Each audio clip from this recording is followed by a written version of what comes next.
Fala pessoal, muito boa noite. Quem está falando é o Marcelo Santiago aqui no canal do União Tricolor Paulista. Antes de falar desse pós-jogo aí, dessa arbitragem terrível, queria falar rapidinho para vocês aí. Um novo projeto se iniciou, agora sim está no ar. UniãoEsportesRádio.com. Quem curte futebol ao vivo, esportes ao vivo e uma boa música, cola lá. Tem aplicativo no Android e no iOS também, tá?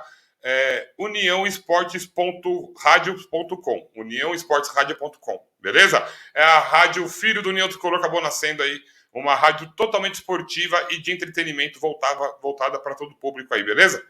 Vamos falar um pouco do jogo para vocês aí. O negócio é o seguinte, cara. O negócio é o seguinte. Arbitragem de novo, né? Arbitragem de novo, né? Eu quero mostrar um lance para vocês aqui, rapidinho. Eu tenho aqui um arquivo. Eu fiz questão de tirar a foto. Ó, eu fiz questão de tirar a foto, cara. Não é possível isso. CBF, filha da puta. Não é possível isso. Olha isso. Olhem aqui. Estão vendo comigo? Olhem aqui, ó. Olha o pé do jogador do Flamengo na frente. O São Paulo estava ganhando o jogo de 1-0 até os 45 minutos do segundo tempo. Tem um pouco mais aí, né? E o juiz deu 7 minutos de acréscimo, 10 minutos de acréscimo, que nada a ver. Já começa por aí. Então eu já tinha certeza que o jogo só ia acabar no Maracanã quando saísse um gol do Flamengo, né? Mas olha isso que absurdo. A imagem está um pouco ilegível, se eu aumentar mais aqui para vocês, mas olha aqui. Olha o pé do jogador do Flamengo. Olha o pé do jogador. Deram não impedimento. Esse é o VAR de hoje. Esse é o VAR do futebol brasileiro. Essa é a arbitragem do futebol brasileiro e que acaba estragando com o espetáculo, né? Queria falar isso para vocês. Lamentável. Chega a ser uma coisa que dá transtorno na gente mesmo que assiste, né? Que teoricamente vive disso, né? É complicado. A arbitragem é ridícula, a CBF é uma merda, a Associação de Arbitragem é uma bosta, e não é a primeira vez que o VAR ferra o São Paulo. O VAR no Brasil é uma bosta. Os caras são ruins. Os caras não são nem ladrão. Os caras são ruins, cara. São ruins mesmo. Se isso não foi impedimento que originou o pênalti do Flamengo, isso foi o quê? Enfim, vamos falar do jogo para vocês aí. Flamengo e São Paulo, né, empataram em 1-1 no Maracanã nesse domingo pelo Brasileirão, né? O São Paulo começou a partida com um time totalmente misto, né? Aquilo que a gente tinha falado um pouco ontem, né? O Dorival já jogou a toalha no Brasileiro, praticamente títulos a gente já tinha jogado a toalha, né? E aí o São Paulo conseguiu sair na frente com o golaço do Lucas Moura, que foi, além de ser aniversariante do dia, fez o primeiro gol no seu retorno ao time de São Paulo, né? Entendeu?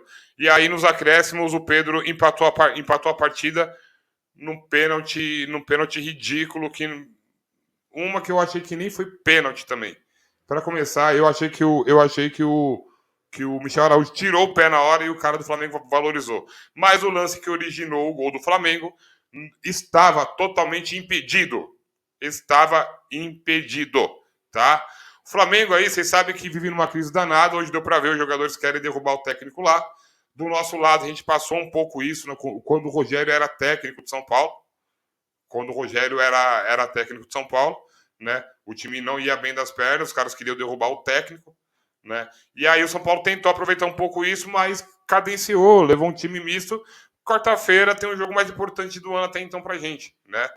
E como disse a vocês, hoje foi um dia especial pro Lucas, né? Dia dos Pais, aniversário dele e o primeiro gol dele no retorno ao Morumbi, né? Teve também a estreia do Rames Rodrigues, né? O Rames estreou bem, até o tapa que o cara dá na bola é diferente. Ele bateu uma falta lá que não foi muito legal, mas entrou bem no jogo, se soltou um pouco mais. Acho muito importante, acho que o Rames e o Lucas tem que ser titular quarta-feira, tá? E aí, falando um pouco do jogo para vocês, né?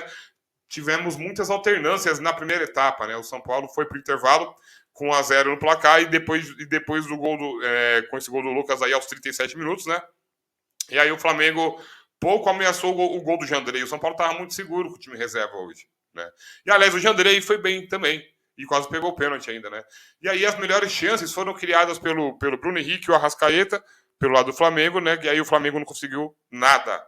E aí no segundo tempo, após a entrada do Gerson, o São Paulo mexeu no time do Flamengo e colocou o Gerson no meio de campo, né? O Flamengo cresceu um pouco no jogo, voltou a pressionar o São Paulo, ganhou o meio campo de São Paulo, né? E aí o que você via muito eram os volantes do Flamengo chegando muito no ataque, né? Inclusive o volante Alan, de fora da área, tentou umas duas vezes, né? Que não levaram perigo, mas tentou, né?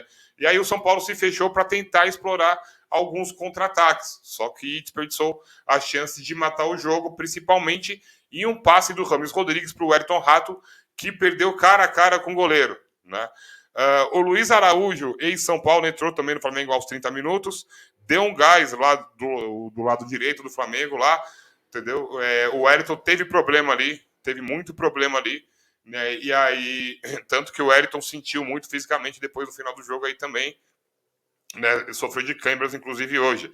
E aí o Dorival acabou mexendo no time também, né? Mesclando um pouco aí, colocando o Wellington Rato, colocando o Rames Rodrigues, colocando o Negruti da base para jogar, para fechar o meio de campo, colocando o Nestor. Chegou no momento aí que o São Paulo ficou só com o Juan no ataque e o Dorival fez uma linha de 5 no meio, né? E isso, na minha concepção, o Dorival acabou chamando o Flamengo para o jogo, né? Mas enfim, né? Uma outra coisa que eu queria falar para vocês aí, que essa vitória ela seria muito importante para a gente hoje. Por que seria muito importante?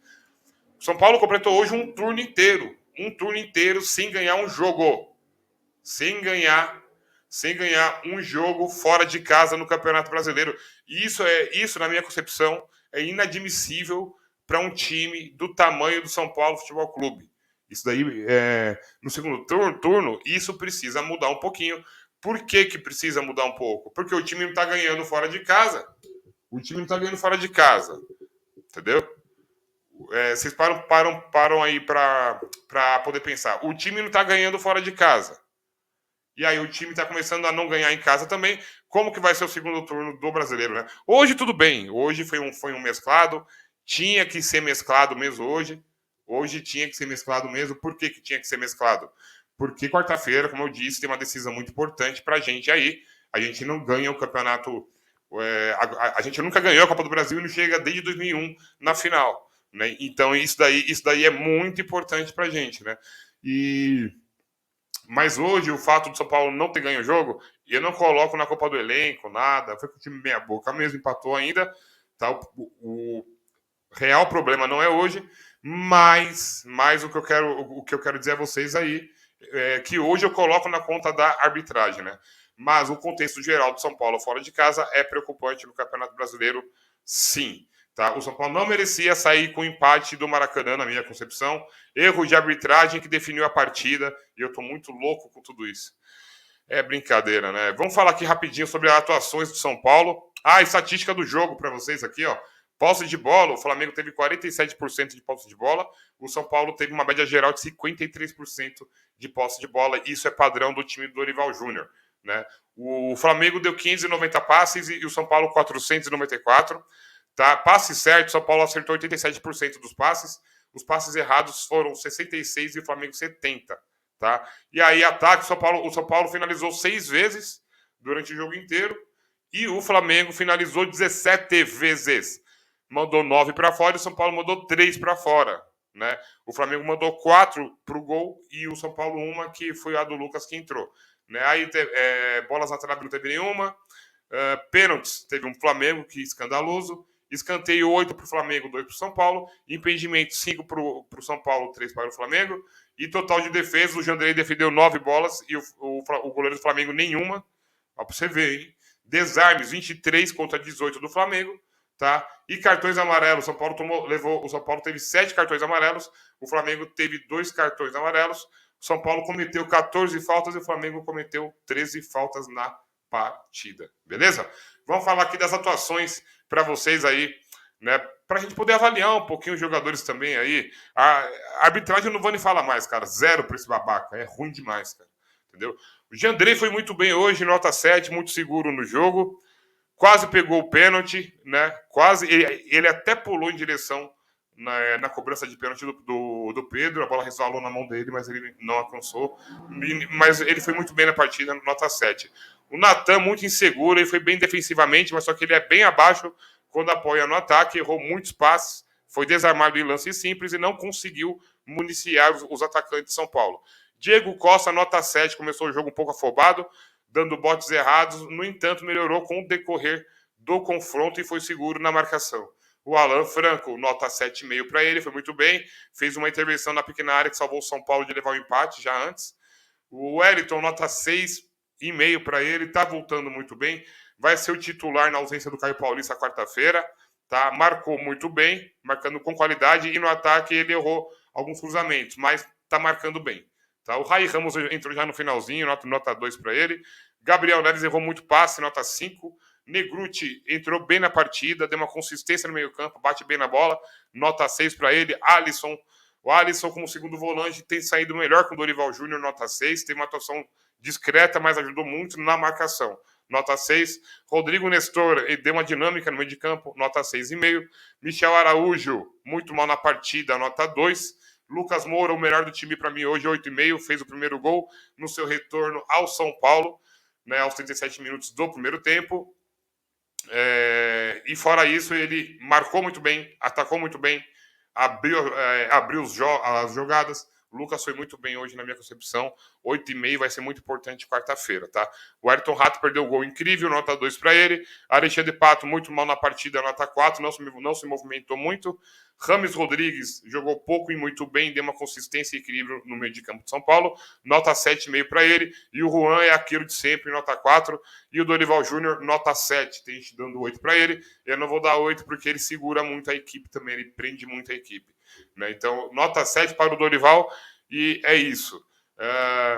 O São Paulo volta a campo no Campeonato Brasileiro domingo que vem contra o Botafogo, no Rio de Janeiro, no Morumbi, é o primeiro jogo do retorno, né? Lembra, lá na estreia a gente perdeu para o Botafogo, né? Quando todo mundo achava que o Botafogo ia cair e tal, que brigava pelo mesmo que a gente.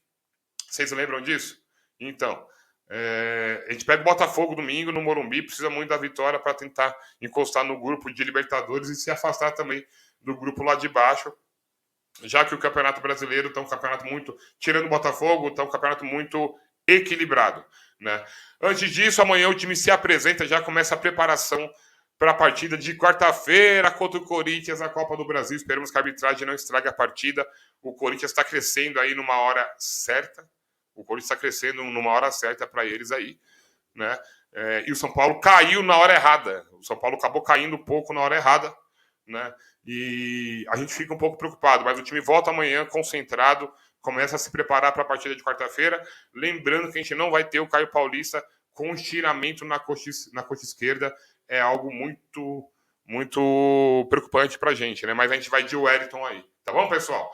Queria pedir para vocês aí, inscrevam-se no canal e façam com que a mídia alternativa São Paulina cresça ainda mais. Se você não conhece o União Esportes Rádio, curte aí, uniãoesporteradio.com. Ouça uma musiquinha lá e ouça os programas ao vivo na rádio do União Esportes Rádio. Beleza? Muito obrigado a todos. Inscreva-se no canal. Muito obrigado pelas visualizações do último vídeo também. Beleza? Deixa o like aí pra gente aí, fortalece a gente aí, beleza? Grande abraço a todos. Fiquem com Deus, rapaziada. E agora vamos pra vinhetinha aqui, rock and roll, que eu tô muito puto ainda, cara. Mas, enfim. Segue a vida, vamos tentar fazer um segundo turno diferente no Brasileirão. Um abraço para toda a torcida São Paulina, toda a torcida que conduz. Uma ótima semana, fique com Deus.